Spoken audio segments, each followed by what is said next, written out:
Next chapter. Ugh. First date.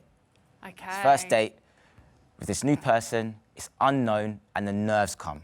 Yeah. Which is completely normal, which is completely It's natural to have. natural. That's part of our humanity, to experience being scared, to experience having those nerves. But how can we deal with those nerves? How can we deal with those parts of our humanity that come up, which sometimes make us feel constrained? Absolutely. And I said there's nothing like dating. Doesn't matter how confident you are in other areas of your life. There's nothing like a first date to make people feel nervous and insecure. And I also want you to remember, if that's how you feel going into a first date, think about how the other person might be interpreting things as well. So if that person does seem a bit nervous or a bit shy or isn't necessarily being their most swashbuckling or most charismatic self, can we all just agree for a second to start giving each other a little bit of a break here and just assume that we are all human and we may be feeling a bit nervous. So in this section, we're going to be talking about, before you go into that first date, how you can get into the right mindset around it. Then we're going to also be giving you some skills for body language and also how to create those good conversations. Because we know as dating coaches that something that people worry about all the time is running out of things to say. Yeah, definitely. So looking at mindset to begin with, because I think if you have the right mindset and the right attitude towards something, getting the right skills and the right practice and putting yourself across in the right way becomes easy. So my best mindset for you, and I want you to write this down, for that going into that first date, is to adopt the mindset of the interviewer and not the interviewee. Maybe I should have said co-interviewer. Yeah, if we're going to kind of make it a mutual experience. Right, Yeah. so what happens if you're in the mindset of the interviewee? You go into a date and you might start to become very self-conscious, thinking, what if this person doesn't like me? What if they reject me? What if I say the wrong thing? What if I book the wrong place? What if I do something awkward? So you're kind of constantly psyching yourself up to be judged, to be criticized. And in doing so, you know what happens? You go into what we would call performance mode. Yeah. So that means no longer you're doing anything on the date because you enjoy it or because you want to talk about it. You're starting to do all these things in the hope of maintaining somebody else's interest. Yeah, and to seek that approval as well. Yeah. And validation of someone who you don't even know yet. Right. So again, what a way to kind of exhaust yourself and get yourself all in the wrong mindset. So instead, we want to get into the mindset of the interviewer. So for me, the interviewer is someone who is clear about what they want. And because they're clear about what they want, they're then able to really look out for those qualities in other people. They go into a first date like a bit of an exploration, wanting to have fun, but also wanting to see like, okay, does this person line up with me? Yeah. Now, on the way over, we had a little chat about this, Yeah. and we were talking about the idea of someone potentially being a match Yeah. and potentially not being a match, Yeah. and how that isn't one-sided, but that is in fact On two-sided. both sides, yeah, definitely. And it's important to really explore and brainstorm, the kind of things that you are looking for, the things that will increase your interest in this person that you're about to meet.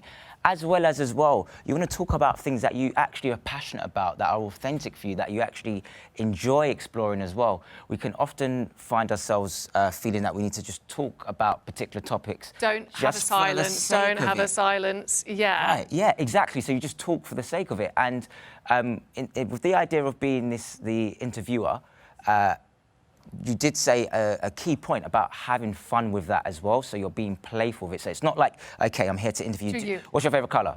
Is it yellow? No.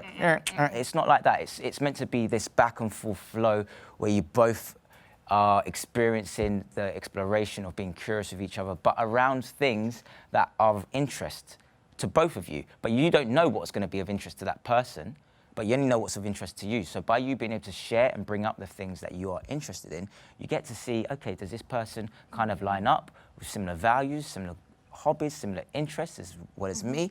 Or maybe there's things that they can, I can learn from them as well. Right, so if you are currently thinking, I'm not sure if I'm a great conversationalist, or I'm worried that my dates might be a bit flat because I'm not sure if I know the right things to say, or actually a question that we get quite a lot are, what are the best topics of conversation? What are the right things to talk about? And, you know, we've got some obvious ones that might not be so great, like talking about your work, which might put you across, unless you're very passionate about it, I said that, yeah. in a very professional way. Talking about ex-partners, but again, could be Maybe done. on a first date. No, you're not on a first date. So there's some obvious topics which don't seem so great, and there's some topics which could be much better, like talking about stuff you're passionate about and things you connect with. However, the secret recipe to figuring out what topics you should talk about on a first date actually goes back to you as a person and as an individual. It begins with you recognizing, as Ash said, what if I brought this topic of conversation up and this other person shared that interest or that hobby, what topics of conversation would make me more attracted to them? So it could be that, for instance, you really love kind of going with the flow and doing lots of spontaneous travel. So you might want to introduce that as a subject matter to see if the other person is more or less in line with that. Yeah. So let's say you've done the prep, you've kind of gone through different content, different things that you might want to talk about, different things you want to explore with this person. Now, how would you go about meeting people in these social settings? Oh, is that another question? It is another question. It is another question that's come up. Okay, well, again, it's kind of similar. I think a lot of the time people see people every day that they are attracted to and that they would like to meet. I bet right now you might, whether it's in in the supermarket or on the bus or a different event, you might see people around you all the time and you'd be like, oh, I'd love to say hello to them. And the reason that we often don't is out of a fear that we're doing something that's wrong or creepy or unwanted. And what we really see is this is another big area where people who could really connect miss out on the opportunity to have that connection. So I would say, instead of thinking about it from that viewpoint of I need or I must have, so instead of thinking, gosh, how do I get that person's number, or I must approach them but I'm worried they're going to reject me. Again, let's not make it this doom and gloom or quite this big and scary. Instead, if we can think about it in terms of, I'm just quite a sociable person. I'm a sociable person. I am looking for opportunities in the environment around me. And I really would like to just try and connect with a person. And if I try and connect with them, I'm going to see how they reciprocate. Yeah. So if I was an art gallery and I saw Ash and I wanted to start a conversation with you, I might just say, hey, or excuse me, and then I might say, oh, I love how that artwork is all a sea of green. This is the bit where you don't see I'm not an art fan. Now, at that point, I'd probably just pause and I'd wait to see, okay, is Ash going to contribute? Yeah, and Is I he love gonna- the green and the reds and the yellows as well in this painting here. I feel like the artist was trying to create a feeling of going through this journey of emotions. Okay, someone's a little bit more of an art fan over there. So if we can see that, if you can imagine that's a social situation, I'm not going up to Ash and being like, hey, baby, what's up? Want to give me your number? How you doing? How you doing? Joey. We're not going there. We're just going to start a nice conversation about something you can both observe and see. Yeah. Then I'm going to wait and see. If Ash reciprocates, great. Yeah. I'm going to continue the conversation. If he doesn't, I'm just going to wind that up and just say, you know what, have a really great day. Yeah. Which, that's it. Which in this scenario, Hayley has no control over. She has no control over how I am going to respond and what level of my receptivity is. So only be focused on what your effort is and what you can do. And so to be able to meet someone else in another social setting, to add to what Hayley's saying, is taking that first step where you do go over and say hi. Now, for some people, that sounds very simple, and partly because it is. I can understand the pressure, the nerves, the feeling of it being unusual, and that may be there with you as well. And I would suggest any concern that you have about being able to just break the ice with someone in a particular social setting, actually use that and call it out. So, for example, if it's somewhere where you don't think it's... Where are we going to be? Coffee So shop? let's say it's a coffee shop, and so that's not usually an environment where we usually have social permission to talk to someone. You may acknowledge and say, hey, excuse me, I know this is a bit unusual, but I wanted to just say hi quickly. I noticed you. And then off that, you get to see the level of receptivity from that person and whether you want to continue to extend or not. Right. So do you see we've got a bit of a theme here, guys, which is all about actually not looking for that immediate yes or to get someone's number or for them to definitely like you. Instead, we're just looking for you to take small actions to see if the other person is open to the same level of relationship, whether that is a conversation in a coffee shop or that long-term committed relationship as you want. So remember, we were talking about how to be a great conversationalist and what topics you should talk about. And we were speaking about what topics could you now choose, or what could you think of that would make you more attracted to that person. Now, a common objection to this is when I say to people, talk about what you like, talk about what you love, is most people go, yeah, right, as if the other person is going to be into Star Wars. Or Dragon Ball Z. Or computer science. Guilty. Oh, yeah, okay. So the thing is, when we're talking about something we love, often we become our most attractive because our face lights up, we seem most passionate. Because of that, you're already going to be attractive. And if the other person, if I'm like, oh my gosh, I just love Renaissance literature. What? Yeah, you get like you're just getting a blank there. Whatever you said, it wasn't connecting. You could then say to the person, well, you know what? You are missing out. I'm going to have to teach you about this. Okay. So again, you're coming from that mental and emotional space where your life is good, your life is awesome, you are the interviewer, and because of that, every topic and everything you talk about is just a filter, and it's a way of seeing who is going to be on board to going on that journey with you, who's going to make that effort to connect, and who do you just not quite have that kind of connection with. So let's say you're on the date, it's going well, you're both enjoying each other's company. The thought comes up, I wouldn't mind potentially seeing this person again. How would we go about securing a second date? It's another question we've got. Okay, another question. So how do you go about securing a second date? Now, I feel for whoever sent this in, because I do know there's probably quite a few of you out there who, as I mentioned earlier, have either received one too many of the I just didn't feel the spark message, the thanks but no thanks message, or you kind of expressed an interest and you just don't know really how to show that person that you're going to move on to that next stage of the process. So when it comes to securing a second date, there's kind of two factors in this. Factor number one is, are you communicating your intentions clearly? Are you putting it across? Are you being clear that you would like to see a person again? Because sometimes actually expressing interest doesn't make us look needy. It can make you seem very confident and very secure. And those are amazing. Well, security is an amazing quality for a long-term relationship. So if we're on a date, I might say something like, oh, I've had a really great time. Or I've surprised myself. It's actually been really fun talking to you. Yeah, me too. So far. Or you could say, for instance, you know what, I've had a great time. I'll send you a message, just check you get home safe. Yeah.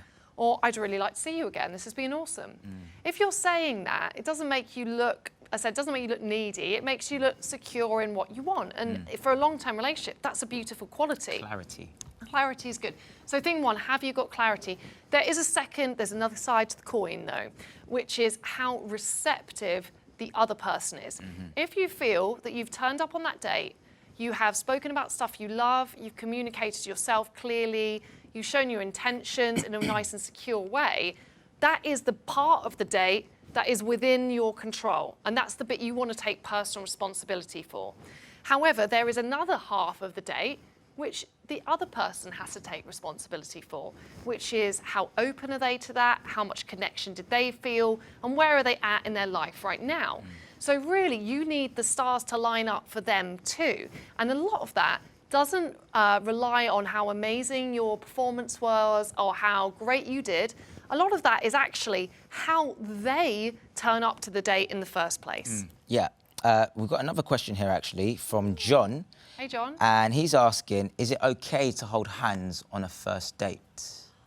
Right, well, great. That's actually a really great question, because it's another one of those examples of, so some people, I bet when you heard that question, is it okay to hold hands on a first date? I bet some of you were like, hell no. And some of you were like, yeah, that's really nice. So we've got to acknowledge here that different people are going to have a different expectation around whether holding hands feels comfortable to them or not. I am guessing from your question, John, that you are in the I love holding hands category. Yeah. If that's you, I would suggest that you make an effort to try and see if that other person reciprocates. So again, if I was sat here, we're going to have to hold our hands up a little bit high, on this imaginary table. I would probably, across the table, I might start to just do a couple of touches to the hand. And I notice, how would you react, Ash, if you're not comfortable with this? Yeah. You would just, the other person would move their hand away or maybe like scrunch up the hand. If, however, you are touching and they seem really, and how would you show that you're comfortable? Your hands are quite soft. Oh, you do a little touch back. So from there, we can start to gradually, because we've got that positive feedback loop, move into holding hands. Woo, I've got a little squeeze there and everything. So because of that, don't see it as there is a harsh rule around this. It's not one of those yes, no's. Instead, if you love it and it would be nice for you and you like that physical intimacy, then try it in a little tiny baby steps and check for that feedback loop. And I'm glad we're on this because I also wanted to bring up a little bit around confident body language. Now, confident is a strong word, and this doesn't mean that you have to be the most extroverted, self-confident person. However, there is a relationship between our bodies and how comfortable we feel. So I want you to... That's another way maybe we could even say it. Yeah. Comfortable, like sharing comfortable body language as well as confident. And comfortable body language on that first date, the experience that's going to give to the other person is it's going to help them to just relax, to know that you are comfortable and happy being there. And remember, the more relaxed we are, the more open we are, the more chance of that sparky connection, because no one's feeling kind of too anxious and too het up at the moment. Yeah. Okay, so should we do a little, Yeah, do a little mini greeting? Yeah, come on, yeah. I've got my heels on as well, so I'm going to be nice and tall. And also, nothing wrong with dating somebody that's taller or shorter than you. Okay. Own whatever you have. Yeah. Yeah. 100%. So should we do an uncomfortable first meeting? And I bet you might have had one of these so far. So, for example, if I was really feeling awkward and uncomfortable, I may come up and say, hi, I'm Ashley. Hi. So there's hardly any eye contact. There's It's rushed. there's a distance here as well. I'm trying to get it over and done with. Not really savouring the moment there, right? No, right. Yeah. Okay. And what does that say? That says, I'm not really comfortable being here within this moment. And also, you know, I'm not really sure how to handle this, and I probably am finding this a bit intense. And those are all feelings that you might experience when you meet someone on a first date. But we just want to show you some body language, how you can deliver that in a way that shows that you're more comfortable. So if I'm meeting again, first time, hey, Hi. how's it going? Hey. Oh, good to see you. Nice to see you too. So here, I'm being open. I'm allowing her to come in. I'm giving her 2 kisses on one side. Eye contact. Eye contact's happening here as well. Now, equally, you don't have to have any of that. It might just be like, hey, how's it going? Right, Oh, good to right, meet you, right? right. And it's still here being yeah. comfortable and confident with what you're expressing. You know, it's not a case of there's one right way and there's no blah, blah, and there's wrong ways. It's more about, if you're a hugger, hug. If you're a handshaker, shake. If you like giving kisses, give kisses. It's about doing what's going to be congruent to your self-expression. And then take it and doing that with eye contact. Yeah. And enjoy the moment, because it's kind of this is how the spark is created, by the way. If you spend enough time looking at someone in the eyes and you're close enough in there. But let's be clear about the eye contact as well. It doesn't mean it's like this. This could kind of put be a little someone bit off. intense. Right, yeah. Okay, so we want to get that balance, but actually having that closer physical proximity, having a bit of nice physical touch is one of the ways that we build that connection with people. It's actually a lovely thing. And all we want to do is to obviously be aware that as well as whether you're a hugger or a handshaker doing what feels good for you, we also want to witness the other person's reaction. So people will tell you through their body language if they are comfortable meeting you at that level or if that's a level that doesn't quite connect with them. So for instance, do you want to go in for let's do a handshake and I'm going to show a little bit of discomfort. Hey. Oh. So what I might do is I might just back up a little bit or kind of go into a little like T-Rex hand. And restrict. And all that's communicating is, it doesn't mean that I'm never going to want to shake hands with Ashley. It just means that right now in this moment, I'm not fully comfortable. And if someone isn't fully comfortable, we just back out of their personal space. Respect that, and they're going to be so much more comfy. So as much as having a great first date and getting past those nerves is about expressing yourself really well through your physical touch and conversation, another part of it is also about really actively listening and showing engagement with the person that you happen to be on that date with. Yeah. So we can show this quite simply through a piece of conversation. So it's about showing a person that you've listened to them, and that a date is really, remember, it's not a monologue, it's a dialogue. So can you give me, we're going to pretend that I'm on a date with Ash again. Sorry, we are colleagues, but this isn't that awkward for us. Do you want to give me a topic of conversation that could come up for you on a date? Yeah, like I'm a massive fan of travelling. I love to go and explore different parts of the world. Okay, so our topic is travel. Yeah. So what we're going to really do is we're going to really notice and listen to the words that Ash is using, and then we're going to repeat and rephrase the words back to the person. This could be saying something like, oh, travel. Oh, you know what? I've actually just recently got back from doing a little mini break in Paris. It was the best thing. Oh, nice. I can see you, though. I think you're going to be more, I sense that you are more of a beach-going type person. 100%. Right. Yeah. Sun, sea. Right. So to show that we're listening to a person, we're really engaged with them, it isn't actually about doing what we would call the compliment bomb, which is saying, wow, you know, I like your jacket, and I like your hair, Thank you. And your glasses, and you like your stylish, and I like the way you speak. Thank you. Whoa.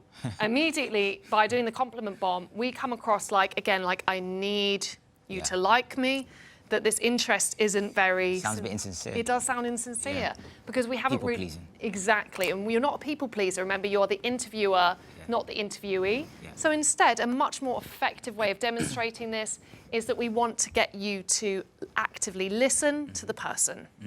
Yeah. So we covered quite a lot there. We have, yeah, definitely. We've got one other question before going to the next chapter. Okay. And it's a question from Nikai. I think I'm pronouncing that right. I'm not too sure. My bad if I haven't. He likes someone.